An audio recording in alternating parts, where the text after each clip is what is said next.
What's up, everybody? This is your boy Isaac, And this is your boy Bryce. and we are brothers on tennis. And guess what, y'all? It is the first week of grass. We had a tournament last week. We've got a tournament going on this week, and I am absolutely excited. Bryce, how you feel about that grass court? I'm feeling good, and I'm glad you clarified that we are playing on grass this week. That's what grass season means for us. So, Yeah, this ain't no 420 stuff. Exactly. We're not out here promoting 420, but yeah, it's a transition, and it's a major transition from clay courts to grass courts, and I think you're going to see some really different type of matchups with players on this surface than we saw the last couple of months. Absolutely agree with that. And I mean, we've had some tournaments. Actually, there were 4 tournaments that were held last week, and I mean, there was some really outstanding tennis. Even though they weren't your top level tournaments, they were, I think, 250s, but still really, really great matches. So we had Nottingham, Stuttgart, and we had this Labima Hagenbosch, and I know I'm saying that completely wrong. But 4 really great tournaments for the men and the women. And just really quickly, Bryce, I just want to go through at a high level the 2 women's tournaments and just get your thoughts on the finals and who actually won. So we had the first tournament being the Labima Hagenbosch, and the finals was Kiki Burton versus Allison Risk. And let me tell you, I initially thought this was going to be a runaway. Kiki got up there and was like, Allison, you look hungry, so I need to give you this bagel. Right? I mean, she was like, baby, you just look like you just need some food, so I need to help you out. And she served that girl up that 6-love set, and I just was like, oh my goodness, Kiki Burton is about to run away with this. But you know what? Kudos, Allison Risk. I'll let you jump in on there, bro. How'd you feel?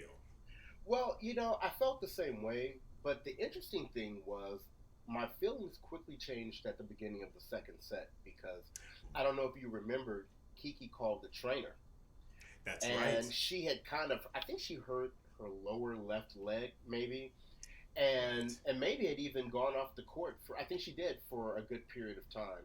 So that's right. After she served up that bagel, it looked like for a minute like she wouldn't even be able to finish the match. So number one, I give props to Kiki for actually coming back and completing the match. But I think Allison Risk was like, you know what? You got to have 2 good legs to beat me. And, and we're going to make sure that you get your run on for these next 2 sets. And because Kiki Burton's is a great competitor, and yes, to still pull that out, 7-6, 7-5, in the second and third sets was a really good result for Allison Risk. I agree with that, and you really have to give so much kudos to Kiki because, mind you, Bryce, she had 5 championship points in that match. 5. She did. So she was close. Even on a hobbled leg, she was so close to winning. I mean, Kiki, good on you. I mean, I was still kind of wondering the reason why you were playing because, again, you did have to pull out of the French Open with an injury. But at the same time, for you to be able to bounce back, go on a different surface, make it to the final, and have 5 championship points, you know what? Good on you. Good for staying in there, like Bryce said, and just really good on you for finishing the match. But yeah, you're right. Allison was like, nah, sister, you're going to have 2 good legs if you're going to try and take this championship. That is what she said. Right? And that's exactly what she did. So she took that title, and so from us to Allison Risk, congratulations, Allison, on another title representing for America. You do your thing. That's what I'm talking about. Bryce, any closing thoughts on that one? No. Very good on Allison Risk, and we hope that she has a very, very good grass court season. Absolutely. And then we jump over to Nottingham. So that final was Donna Vekic against Caroline Garcia. Now, a couple of really interesting things here. So Caroline actually had to play her semi on the same day as the final because of all of the rain. So she had to actually play early in the day, take a break, and then come back and play the final. So that's always tough on a player. And then you got Donna Vekic, who, I just have to comment on this semifinal. So she's playing Tatiana Maria, Bryce. And apparently, At 5-all, I don't know what happened, but she got broke, and Tatiana took that set 7-5. And Donna Vekic sat in her chair, and she was like, "Heifer, no, you didn't steal this set from me." And I tell you what, she went in that bag, Bryce. She pulled out that jar of Vaseline. She started taking off them earrings. And she was like, "You know what? It's on right now, Heifer. It's on." Oh, Bryce, tell the score. Just tell the score. What was the two scores? Well, let's just say this. Maria did not need to go out to eat after that match because she got fed 2 bagels in that second and third set. 6-love, 6-love. I don't know how you win a set and then you can't win another game. And I don't think Bryce. I heard that she was injured. No, she was not. No injury. No. She just was malnutrition. That's what that funny. was. She was like, "Woo, I'm hungry. I just need some food." And Donna Beck was just like, "I will oblige you. I will do it." Which was surprising to me because generally, and I may have to change my perspective on this, but I think I watched a lot of Donna's matches earlier in her career, and I basically regarded her game as being somewhat soft. But it looks like she's had some pretty decent results. So for me to hear that Donna Vekic gave anybody 2 bagels under any circumstance was a big surprise to me. So, but good on her. Exactly. Good on you, Donna Vekic. So she put them bagels on Maria and then got up in that final. And I tell you what, Bryce, that was a great final. I mean, she came out the gates and she was like, "Caroline, anybody's scared of you." And she gave her that whole biscuit with 6-2. She did. Right. She was like, "Everybody's scared of you." And then, but I tell you what, kudos to Caroline Garcia. She was like, wait a minute, sister. You ain't got this. And she came back and took that championship 7-6, 7-6. I mean, that's some good tennis right there, Bryce. Talk to me about how you felt about that match. Well, this is where I felt a little sorry for Donna. And I think she even cried in the championship award ceremony. She was up. This match was hers to win. And it was really a matter of a couple of points here or there. And she, Caroline Garcia just ended up getting the breaks. And just a very good final to watch, but it was a very kind of emotional final to watch as well. So as happy as many people probably were to see Garcia win, it was a tough loss to see Vekic take. Yeah, I agree with that. It's so tough when you fight so hard. And like I said, when you've given someone a double bagel, you are pretty on top of your game, especially on the professional tour. It is unheard of to give someone a double bagel. So she had to be confident, and she came in, played a great first set, but unfortunately Caroline just took it from her. And so once again, kudos to Caroline Garcia for getting that championship. I mean, just way to go.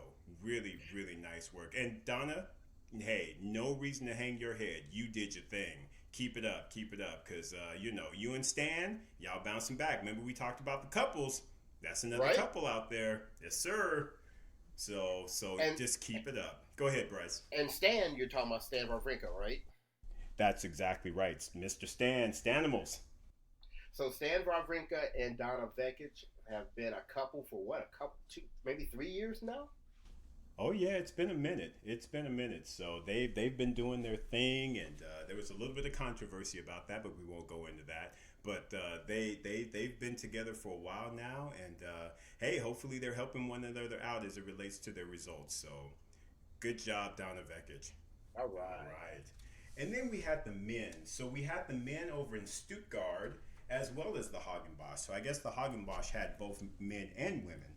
And basically, the title for the Hagenbosch went to Adrian Manarino.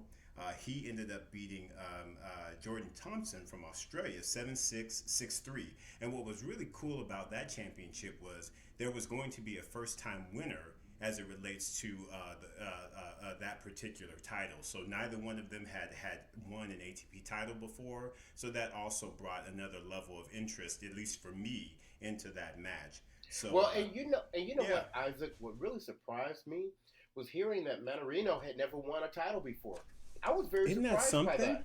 He's been Same around. here. He's about 30, right? I think he's 30. Yeah, he's 30. And he's been a good player. And I would have thought that one of these, Tanzania tournaments or one of those, he would have won, one of those Right. throughout the years. So I've always kind of liked his game because it's kind of quirky and kind of odd and very flat and all that. But good for him. But let me just jump in on this real quick. The big Yes, surprise please. for me in this tournament was, and our listeners may remember, last week I predicted that Tsitsipas would win this tournament. And Yes, sir. he actually went out in the second round to Nicholas Jerry. And I was very surprised by that. It was a tough 3-set match. Tsitsipas lost 6-4 in the third. But I really thought he was going to run away with this tournament. Right. And I tell you what, though, Bryce, Jerry is someone that's sort of been on the radar. I mean, he's one of those up-and-coming guys. And but he, in my opinion, just really hasn't delivered. I mean, even if you remember Laver Cup, he was actually on one of the teams at Laver Cup maybe 2 years ago.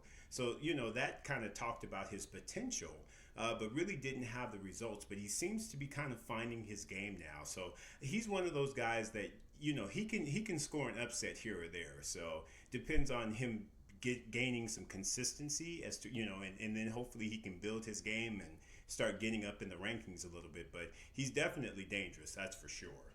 And so that our listeners understand, on each Laver Cup team that they pick each year, they have one player that's designated to basically like pick up everybody's sweatsuits when they're practicing. And so that is the role that Jari had on the team. I just wanted to be clear. He knew he wasn't going to get no playing time. I just wanted everybody to understand the exact role he had on the squad. That is a very, very fair thing to say. Very fair statement. But he did make the squad, so kudos to him. Hopefully he learned something, and like I said, hopefully he'll be building his game up. So I have to say that was a nice win for him against Tsitsipas. But yeah, Tsitsipas was definitely the favorite when that draw came out for that tournament. So a little surprising that he couldn't get it done, but at the same time, he's still playing some really great tennis. So nothing to hang his head about, that's for sure. So yes. So kudos to Mr. Manarino for getting his first title at age 30. Frenchman, very nice on you, sir. Yes. Yeah. All right. And then we have Stuttgart. And that was the tournament where our boy, FAA, Felix Auger-Aliassime, was in the battle and in the throes. He made it to the championship, and he was basically going against Berrettini. And Berrettini is the up-and-coming Italian player. And I tell you what, man, that Berrettini is fierce. He is no joke. Berrettini looks good. He looks really good. I really like his game, but probably what I like more than his game is his personality.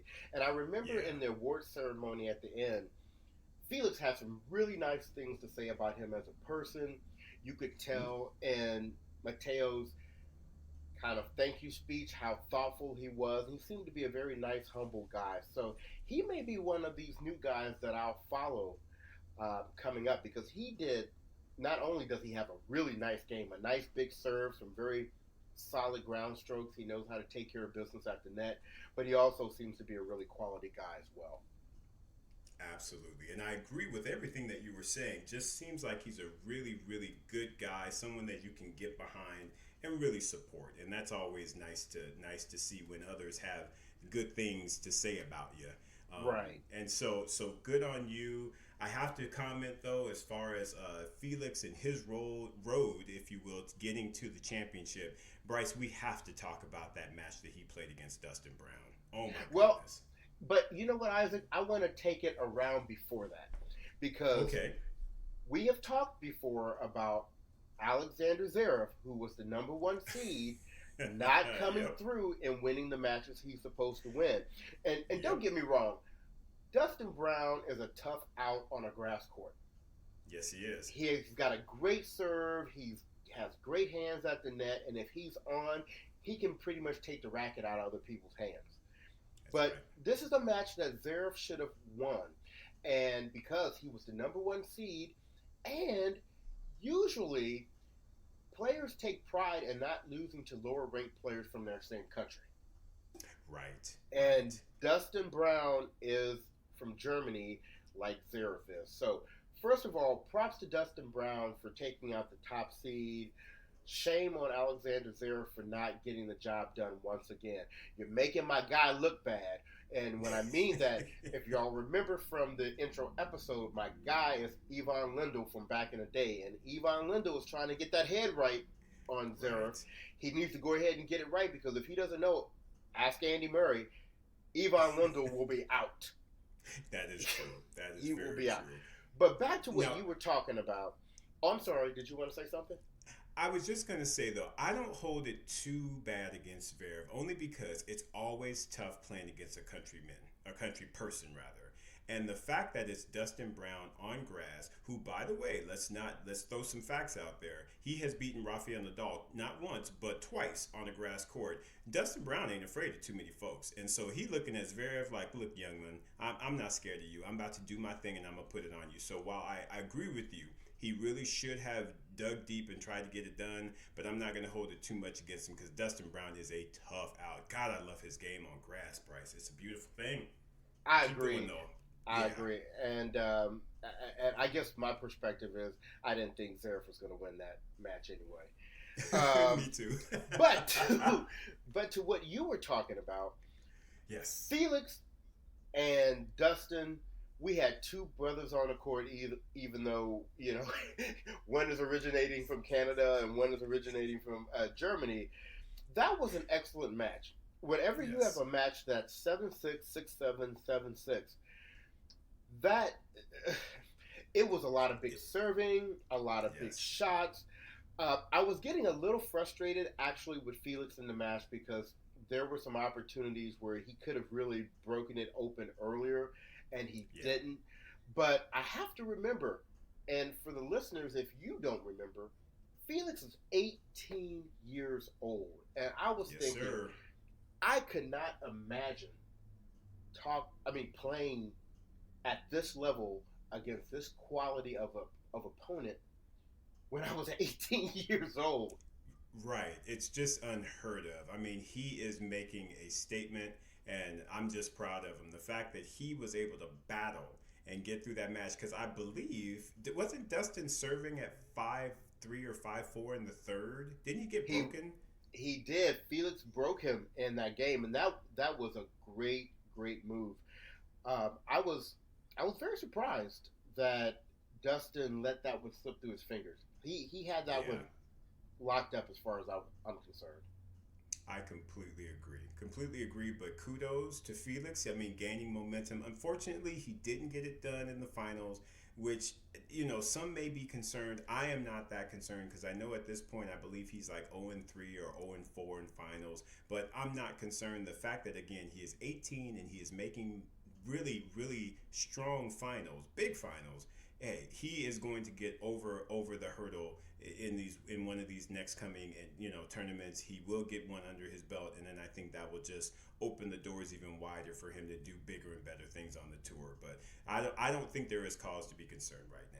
I don't think there's any cause to be concerned, but I will tell you something I was a little disappointed in. I was disappointed that he got a walkover from Raonic in the semifinals, because I really wanted to see that matchup, because Raonic is the highest ranked player from Canada.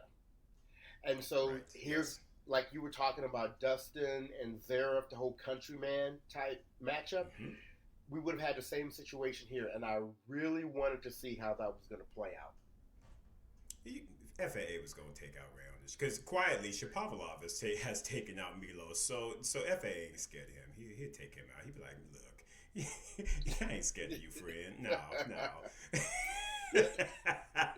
Just Isaac's thought. I'm sorry. I don't mean to clown you, Milos, because I do actually like you in your game. But yes, you are the third Canadian on my list if I had to rank him. And he is a little strong, Jay. So, right. So, Isaac, thank you for taking us through the tournaments from last week. Let's take Yeah, a brother. quick look at. We have 4 tournaments going on this week. We have 2 on the men's Yes. side, and we have 2 on the women's side. So Right. let's take a look at the women's 2 tournaments first. And the first one we have is actually a fairly new tournament in Mallorca, Spain, Yeah. the Yes. home of Rafael Nadal, giving him a place to practice prior to Wimbledon. But this tournament is actually a pretty good tournament in terms of some decent names. You have Angelique Kerber, you have Belinda Bencic, you have Amanda Anisimova, Sophia Kenin, Andrea Petkovic, Elise Mertens, and even Sevastova as the second seed. So, oh, and let me not forget Caroline Garcia, who just won. We spoke about winning a tournament from last week. So, That's right. I'm just going to go out there immediately and say I am really looking forward to the second round matchup that we have after today's first round results. We have a matchup between Angelique Kerber, who is a Wimbledon champion, but has been kind of on the lower side of her game recently, playing against Maria Sharapova, who is also a Wimbledon champion, who has great results on grass, and honestly, she's looking pretty good. Yeah, I have to agree with you, Bryce. I saw the match, and that Kuzmova, who played her really strong that first set, but Maria was like, "You look hungry." Yes, sir. Served her up. Served her up. So Maria must be confident again. Anytime you serve up somebody, it's always a very, very strong indicator that you are on top of your game. So I think that match is going to be fantastic. Anytime you get Sharapova against Kerber, that's a good matchup right there. So I'm excited. That's a popcorn match. That is a popcorn match. Maria won that match today 7-6, 6-0, served up a bagel. And the Yes. winner of that match quite likely will face Caroline Garcia in the next round. That's right. And boy, talk about a tough one, tough match there. I mean, she was playing, I believe, Azarenka, right, in the first round? Yes. And Yeah. And I mean, yeah, go ahead, Bryce. I'll let you comment. and Azarenka came out and fed Garcia, gave her a That's breadstick in the right. first. That's I'm telling you right. what, people must be thinking people are real hungry on the professional tennis tour right now because people are getting fed left and right. But props to Left and Garcia right. because she came back and won that match today, 6-4, 7-5 in the second and the third. Yes, she did. I mean, that goes to confidence, man. When you come off of just winning a title in the fashion that she did, again, having to play a semis in one day and a final, getting that championship, and then you come off having to play Azarenka, yeah, you're confident if you can come back and snatch that in three. Good on you, Caroline. Really good. And so, if we continue on with the draw, and I know we don't typically go to this level of detail, but even the winner of that match then will most likely face either Belinda Bencic, who has been one of the hottest women players on tour this year, or Anna Samova, who was just a semifinalist at the French Open. Right, right. I mean, I honestly, Bryce, I am hoping those two meet up because I really want to see how their games play against one another. You've got Anna Samova, who has kind of those hard, flat ground strokes. You've got Benches that just kind of massages the ball, moves it around. I think it will be an exciting match if those two play one another. That one could be really, really good. Yeah. Right. And to me, that's where all the action is. It's in the top half of this draw. I mean, the bottom half of this draw has Kenin and Mertens and Sevastova and Homie the Clown and everybody else. But I think my prediction is that the winner of this tournament is going to come from the top half of this draw.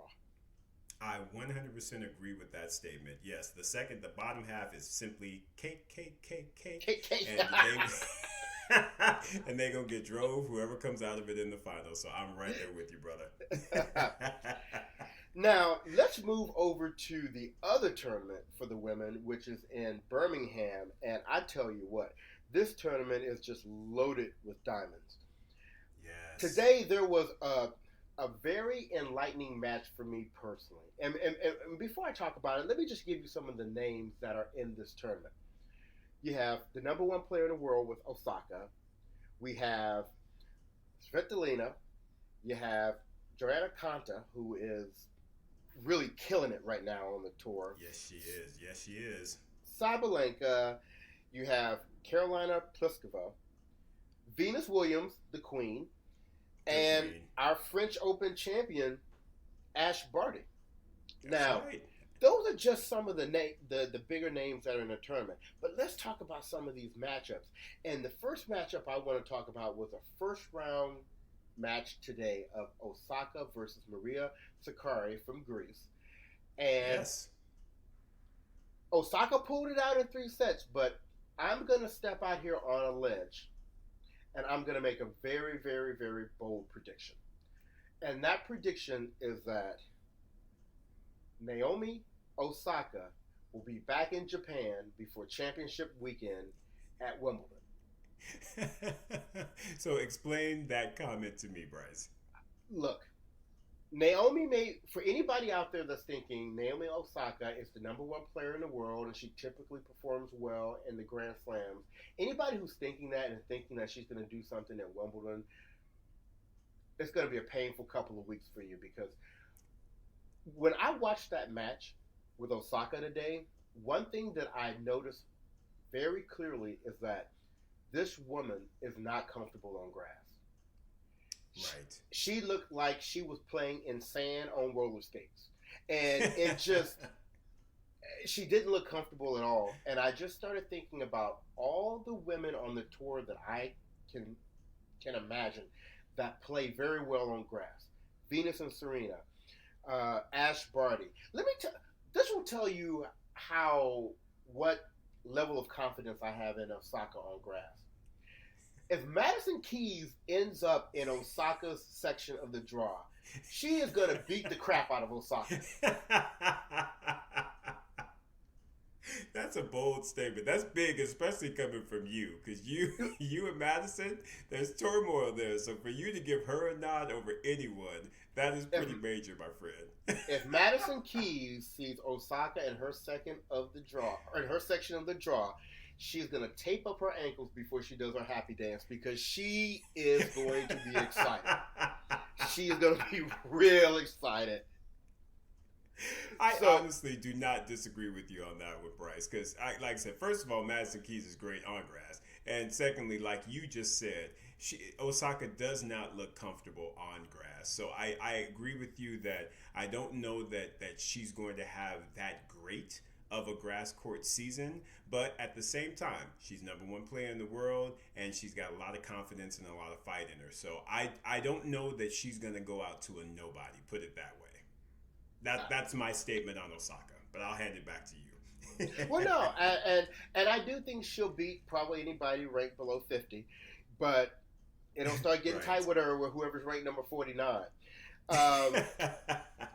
Now, for the top half of this draw, honestly, because Svitolina lost today, I really think Joanna Konta is going to make it to the finals on the top half of the draw. I don't really see anybody else.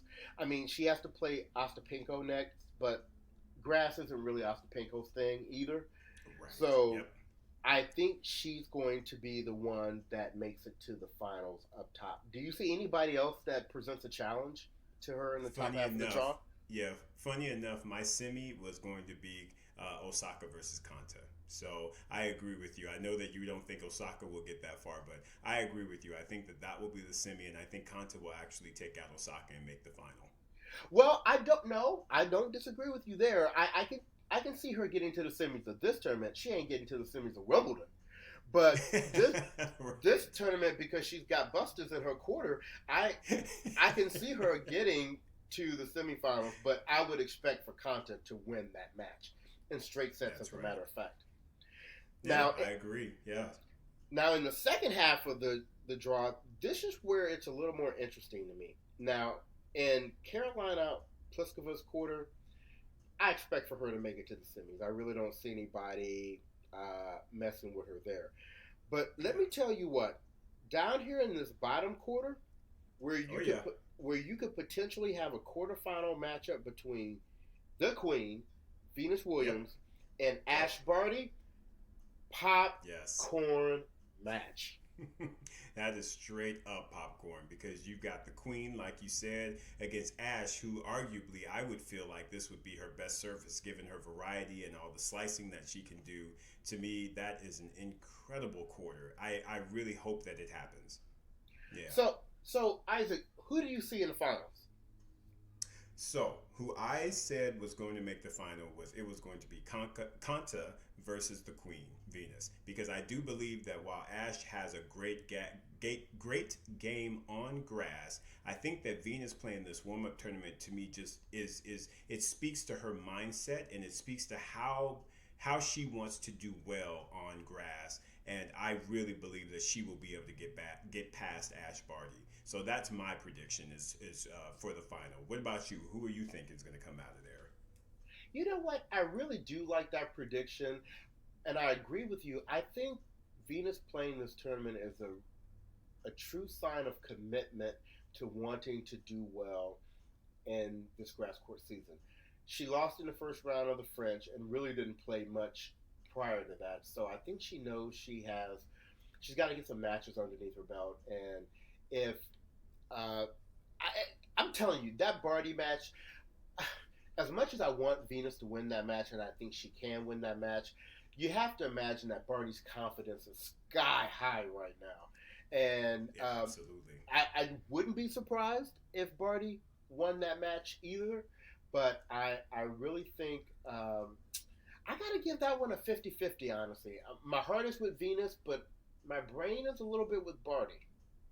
Well, and the only reason, Bryce, you have to also keep in mind, she just won her first Grand Slam, and you know there's always that hangover, if you will, once you win a Grand Slam, because you got all that media attention, you got all the extra stuff that you now have to do as a Grand Slam champion. I just don't know that she will have rebounded completely from winning the French Open to be able to take on someone like Venus on grass.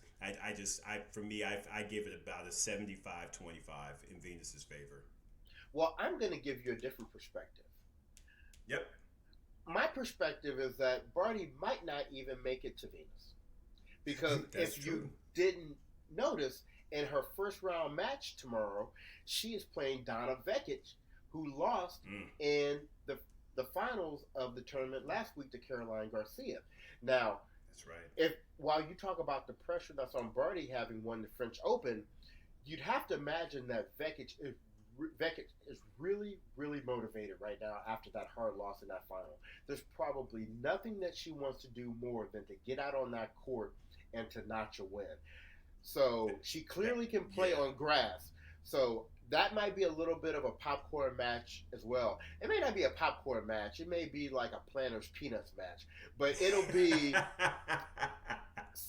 You'll want to have something popping in your mouth during that match just as well. Absolutely. I agree with you, man. I agree with you. And I think that's a great point that you brought up because, Vekic is definitely going to be, she's going to want to rebound from that championship loss. Because, again, when you have something that's right in your hands and you let it go, that's very disappointing and you want to quickly be able to rebound and get that good feeling back. So, good points. Great points. All right, so let's jump over to the men and see what they've got going on this week. And we're going to start with the first tournament in London, Queen's Club. And once again, we have Tsitsipas, who is the top seed. So he has an opportunity to win another tournament. But I'm going to say something about this tournament versus the one he was in last week, which he didn't even make it to the quarterfinals.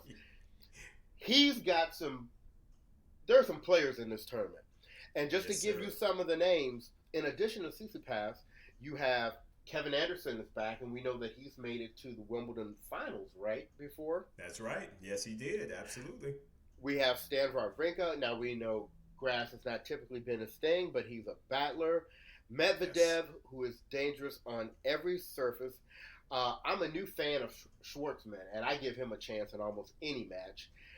Cilic, who has more than proven himself on grass in the past. That's right. Raonic can always be dangerous with that serve. Del Potro, we always know he's dangerous. We have our boy Felix. I mean, the up and coming 18-year-old with the big game who was just in the finals last week. That's right. First round, you have a first round match between Kyrgios and Manarino, who just won a tournament last week. I Uh, know, right? right, and then It, let's not forget that CC Pass in his first round match has Kyle Edmund, who is the top player from England and can definitely play on the grass. that's exactly right. I mean, Bryce, that tournament has some fantastic names and matchups. I mean, there's just great potential at that Queens tournament. So good. So I'm already got I already got my bags of popcorn ready. So tell me, Isaac, let's just kind of cut to the chase. Who do you think is going to make it to the finals in this tour, in this tournament? Yeah, Bryce, I tell you what, man, this is such a tough one. And once again, it's all about my wild card, which is Nick Kyrgios. Which Nick is going to show up? Because I feel like if the true Nick shows up, I honestly feel like it will be him versus Del Potro in the semifinal, fighting it out to make the final. I On the other side, I'm kind of giving a nod to Chilich only because he does play so well on the grass, and he just to me is not one who is going to bow down to anybody. So I feel like Chilich is going to try and make it on that one side of the draw, and really I feel like it's between Del Potro because he can play on grass. Del Potro does like his grass, and I think Nick if it's the true Nick. And if I have to pick one or the other, I'm just going to go ahead and go out on a limb and say I think it will be Del Potro versus Chilich. What Okay. about you? Who do you think is going to make that final? It's funny because I'm in total agreement with you from the bottom half of the draw. I think it will be Chilich. Okay. I think Mm-hmm. he shows that he performs on the surface every year. And honestly, I don't see anybody that he can't take out in the bottom half. Kevin Anderson is just now coming back from injury, so I don't think he's in top form. So I don't think he can fully challenge Chilich. But in the top Right. half, you know what? I'm gonna say something a little different. Okay. I'm gonna probably go with CC Pass. Now I know he burned me last week, and man, don't have me out in these streets looking crazy this week. But I just have a feeling that because he lost early last week, he's gonna be really motivated this week. And Kyrgios, even though he's another one of these players that we say if he's on, he can absolutely take the racket out of anybody's hands. Mm-hmm. Something ain't right with Nick in the head right now. And I think until he gets leveled out mentally, I don't think he's ready. And unfortunately, I wouldn't be surprised if he lost in the first round to Manarino. I you know, I can't disagree with that only because you just never know which Nick you're gonna find. So it's like if it's not the top Nick, then you're absolutely right. He will go out the first round. It's Right. He's just that up and down. So I agree with you on that front. And actually, my dark horse, if CC Pass doesn't make it to the finals, is going to be Felix Auger Aliassime. A lot of the a lot of the same reasons as I think Donna Vekic may do well. Hmm. I think Okay. he is going to be feeling a little disappointed in terms of how last week ended in the finals. And I think he's going to really come out there and try to take it one step further. Now, granted, I think he's going to have a tougher road, but he's got the game. He's young. He still has fresh legs. I think he will. He has the potential to make it to the finals. Del Potro, I can never count him out. I'm not really sure where he's at with his game right now, but let's just say I wouldn't be surprised if even he makes it to the finals. So if I have to go out on a limb, I'm still going to rock with CC Pass. But if he burns me again, I'm done with him. That's fair. That's fair. You stick with your dude. Ain't nothing wrong with that. You know me. I've been a Del Potro fan forever, and I know I just love him on grass, and so I think he's going to be a tough out, even though he may not be in his top form just yet. It's going to take a big effort to take him out, and who knows? CC Paz may be the one to be able to do that. He, It's going to he be a good win regardless. Yes, it will be. Some really good matches this week. So let's go ahead and Yes. jump over to the last tournament we have for the men this week, and that is the one in Halle, Germany. This is the Yes. tournament where the king is at, and once again, the king for us is Roger Federer. And Whoop, not whoop. only is Roger here, Roger is a 9-time winner of this tournament. He is looking to become Nine. a 10-time winner so he can enter that double digit category that Raphael has entered in a couple of tournaments. That's right. So so let's talk about who else is in the tournament. We have Federer, we have my guy Joe Willifried Songa, we have um, Coric, who is the defending champion actually here. He beat Federer in the finals last year. We have He Gael did. Monfils. We have your boy Karen Hachinoff, Yep. and we have Alexander Zverev as the number 2 seed. So there, like they say, there goes that You man. sound so excited. We don't really know what he's doing, but there goes that man. There goes that man. So we already know from today's first round results that we're gonna have a Federer Songa next round match, and I just really hate that they're meeting in the second round of this tournament. I love both of these guys, and Songa is a definite threat to Federer on grass. Yes, he is. Remember, he took out Federer at Wimbledon, having been down 2 sets to love, and he mounted that comeback. And unfortunately, Federer didn't adjust and ended up getting jollywopped. That he did. But what I'm hoping is going to happen is that Songa is on the road back from injury. So although he Yes. is playing well, he's not, to his A game yet. So I'm hoping that Roger will be able to take advantage of that a little bit. And I think he will. I absolutely think Roger will. I think he had a tough one against John Millman today. Still got through it in straight sets. He looks good. I think just mentally, he's just trying to get his footing and get himself right. I honestly feel like he's going to go straight sets against Songa. Even though Songa has played on grass and puts up a fight, I do feel like Federer will be able. He's going to go into that match serious because anybody that has taken him out on grass, he ain't trying to play with them. So he's gonna go in and his mental's gonna be right, and he's gonna be like, "Yo, Joe, I'm cool with you, but I'm gonna have to smack you down on this one." So Right. Now, I know a lot of people are probably looking at the semifinals being a rematch of last year's final, which would have been Federer against Coric. But I'm going to tell you what. I'm going to go out here on a ledge again and say I think Coric is going to be upset, and the person that I think is going to take him out in the quarterfinals is going to be Pierre Herbert. you And do. I do. Speak on And, it. and the reason being is because I really like the way his game is looking. I think his game is far more suited towards grass than Coric's game is. And Absolutely. he had a very nice first round win with that upset of Gael Monfils. Yeah, and once again, when you talk about countrymen, it's just you just never know. And you're exactly right. He looked comfortable out there. His game is just well suited. He has a big serve, nice slice, knows how to get to the net, enjoys being at the net. So yeah, he's going to be a tough out, and I absolutely agree with you. I think he does have the potential to upset Churich in that when they if and when they face one another. I think that's definitely going to be a good matchup. So yeah, good call on that one, Bryce. I like it. Well, and I want to jump down to my favorite quarter in this draw, and that is in the bottom Yeah. half.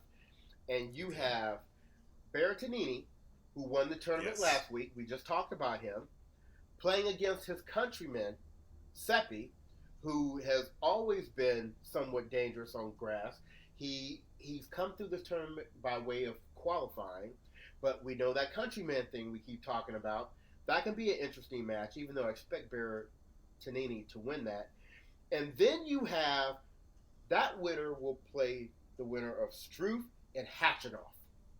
And I'm telling you Yes. what, Struff right now is playing some of the best tennis on the men's tour of anybody right now. I have And, to agree with that.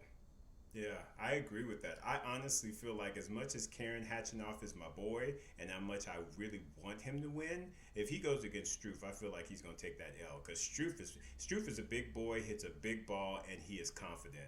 And I'm trying to tell you, there's not much that can get in front of that. So yeah, yeah. I mean, he plays some great ball, Bryce. Yes, he Sure. is.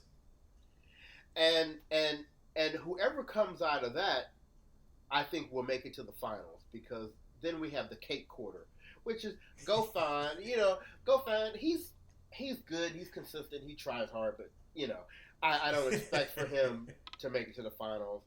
Um, Alba, he's really more of a clay court player, so I don't know that Right. this is as much of his thing.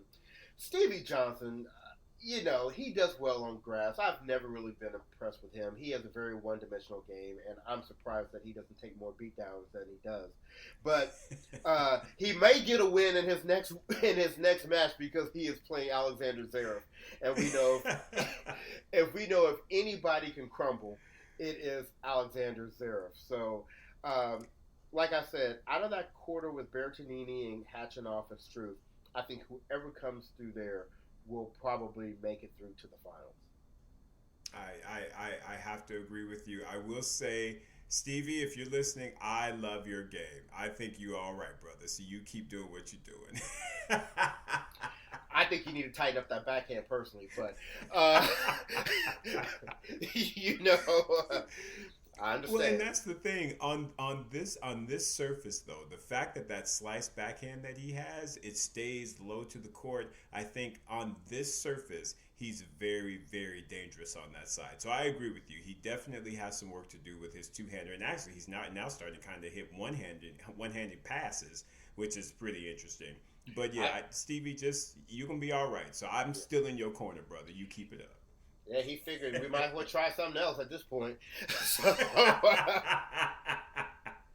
so I'm assuming up. that we're saying the winner of that quarter, meaning of Berrettini, Seppi, Struth, and Hatchinoff, will be facing the King in the finals. Yes, yes, that is absolutely what I think we are saying. And I don't think Rogers to be stopped. Like I said, I really think that he's ready to get into the double digit club. He needs to tie Rafa again. It's all about the goat and all about that discussion. So he needs to have a tournament where he's won it, 10 times or more. And I think this is a great opportunity for him to make that happen. So he needs to just get it done. And I honestly feel like he will. What are your thoughts on that, bro? I totally agree with you. Look, I think the clay court season that he just played, believe it or not, just gave him a boost of confidence. Him making it to Yes. the semifinals of the French Open after having not played for years, and then anyone will tell you there is no shame in losing at the French Open to Rafael Nadal. Uh, he doesn't feel bad about that, not one bit. So he's feeling like if I can produce the type of tennis I just did on clay, we're now on my favorite surface. I'm really to put some things on some people right about now. That's exactly right. And honestly, his comment was, I lost to the greatest player on clay, so there's nothing to be ashamed about. So, that being said, I think his mindset is perfect going into the grass court season. So, I'm really excited for Federer, and I expect him to get it done in this tournament.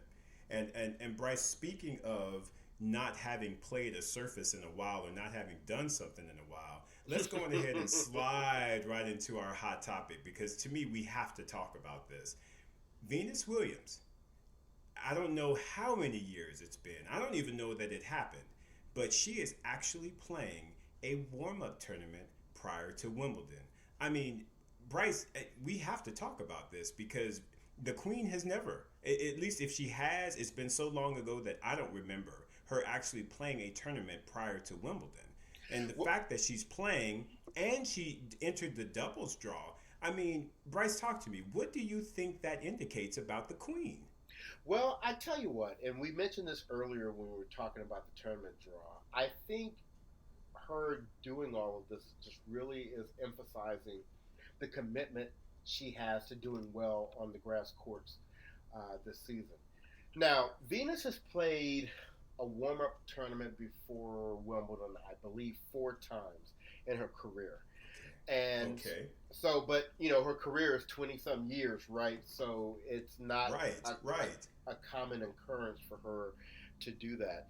I think her playing doubles in this tournament as well, and especially not with Serena. We've rarely seen her not play with Serena. I think that probably had a little kind of tournament nudging going on. And what I mean by that is, for people that aren't aware, Venus did not originally make the decision to enter this tournament. She made the decision at the last minute, so she had to be awarded a wild card to get in. A wild card means the tournament normally has maybe two spots in the main draw that they reserve to give to players that they deem they want to put in a draw, and it can be for any reason. It could be because they are a player from that country and they want to support their hometown folk. It can be because they're a legend like a Federer or a Venus that made a decision at the last minute to enter, and so they want to slide them in. Obviously, it helps the tournament because it helps them boost ticket sales and the draw to the tournament. But Venus, this is obviously a last minute decision that she made, and I think what probably happened is when the tournament decided to give her the wild card, they said, "Hey, look, we have this up and coming player. I don't remember her first name, but her last name is Dart." And they probably Right. asked Venus, "Hey, would you mind playing doubles with her? We'd appreciate it in exchange for us giving you this wild card." And Venus was probably like, "You know what? I need to be out there and get some more balls hit before Wimbledon. Sure, That's right. no problem." So I think it was probably something to do with that. But I love the Yeah. fact that she's out there. I did watch most of the doubles match, and although they lost a very tight match in the third set, Venus played pretty well. So I like the way she's looking. I think how she does in this tournament can give her a real boost going into Wimbledon. And I think of all the Grand Slams throughout the year, we always feel that if Venus is going to have a chance to win or do very well in one, Wimbledon is the one that she has the best chance. And her game is Right. best suited to that surface. And we know that because she's won the tournament 5 times. That's right. That's right. Yeah, and Bryce, for me, I see so many positives with this decision. For me, I could honestly care less who she played doubles with. The fact that she was out there trying to get reps, trying to be in a competitive environment so that she can shore up her game and get ready for Wimbledon, that to me is just a wonderful, wonderful thing. Because, as I kind of mentioned on one of the last podcasts, Venus, unlike Serena, needs a bit more reps in order to get her rhythm and really find her groove. And I think her playing this warm up tournament just bodes well not only for her mindset about what she wants to accomplish on grass, but for her overall game. I think it allows her to be able to, again, find her strokes, find her rhythm. And let me point out one really, really positive thing that I noticed when she went out and played her doubles match. Venus did not have any taping on. She didn't have anything on her shoulder. She went out and she went after her first serve. The first serve that she went after, I don't know the speed of it, but it looked like old Venus. She went out there and just went into attack mode. So for me, all fantastic signs for her. I think she's in the right mental state, and I really, really believe that she is going to gain a lot by playing this particular warm-up tournament and going into Wimbledon. My only prayer is she's going to have a favorable draw. We'll see how that whole thing goes at Wimbledon. But right now, I am just very, very excited with what the decision-making, if you will, on Venus Williams' part. I just think it's phenomenal. So Right. anyway, Bryce, any other closing statements on that one? I would just add that I think there's one more kind of concept that's at play here, and that is Mm-hmm. Venus has to see that she has more of her playing days behind her than in front of her now. And Right. Wimbledon being the Grand Slam that she has the best chance at doing well at, she may only be playing this tournament 2 more times this year and Yeah. next year. Yeah. Because That's as right. we've guessed, maybe at the end of next year after the Olympics, we're not sure if we're going to see Venus, Serena, or Roger That's after, exactly right. or at least after that U.S. Open, right? So Right. she's probably thinking, well, if I'm going to do something, I need to kind of get my ducks in a row and really try to make it happen this year or next year. And if she's feeling decent and she's feeling good, we know she has a new coach. We've already seen in some of her previous matches that she's employing some new strategies. Throwing in some loopers instead of just the hard ground strokes all the time, trying to come into the net more, using more angles. I think she is really trying to give it her all, and I am absolutely wishing her the best. Absolutely. Yes, Venus. Queen. From Brothers on Tennis, sweetie, we want to wish you all the best. You stay in there, you keep fighting, and you do all that you can do because you represent us proud, and we love you a lot. And do it, Big. Bryce. Yeah, that's right. Hey, man, we have covered a lot. Grass court tennis. I'm excited. I love it. And I'm so happy that we are able to speak on it. Brothers on Tennis coming at you. My friend, I'm going to turn it over to you for any closing thoughts. Well, it's so funny, listeners. Isaac and I talked before this show, and we said, let's try to keep this show to about 30 minutes. And I'm looking at this is running at about 55 minutes right now. So y'all may just have to get used to buckling up and sitting down and listening to us for a while. Because clearly, we can't handle the 30-minute thing very well. No, we cannot. But anyway, I am not going to try to shorten the show and not cover something I think we do need to talk about. And Isaac, we want to highlight an accomplishment that has recently happened with someone that we are a big fan of. You want to tell our listeners about that? Right. Absolutely. And on this show, Brothers on Tennis, we always have to make sure that we are representing our sisters and brothers in tennis. And so the big thing that we want to do, or the shout out that we want to make, is to Chanda Rubin. Chanda received the Shining Star Award from the Harlem Junior Tennis and Education Program in New York. And I mean, that is phenomenal. Anytime that we are giving back to our youth and really helping them to really appreciate this game of tennis, it's just a phenomenal thing. So from Brothers on Tennis, Chanda, we want to throw that shout out to you to say congratulations on winning that award. You keep doing what you're doing because you are making all of us proud, and we appreciate what you are bringing to the sport of tennis. You go, girl. Absolutely, and we got that Louisiana love for you. We've seen you a couple of times in the last year, so we hope to see you at the U.S. Open this year. Don't act like you don't know us now. So we are hoping to see you in a couple of months. But good work, Shonda. We're very proud of you. So with that, we are going to go ahead and wrap up the show. We thank you for listening. We want to once again encourage you to go out there and to become a part of our online family. We are out there on Twitter, Instagram, Facebook, and even on YouTube we have a channel. And our handle on all of those platforms is Brothers on Tennis. And that is spelled BRUTHAS on tennis. So get out there, follow us, give us a like, and tell us that, you know what, we like what you're doing, or we don't like what you're doing. Just give us some feedback and let us know how you're enjoying the show. So that's right. With that, this is your boy Bryce. And this is your boy Isaac. And we are Brothers on Tennis. Have a good one, all.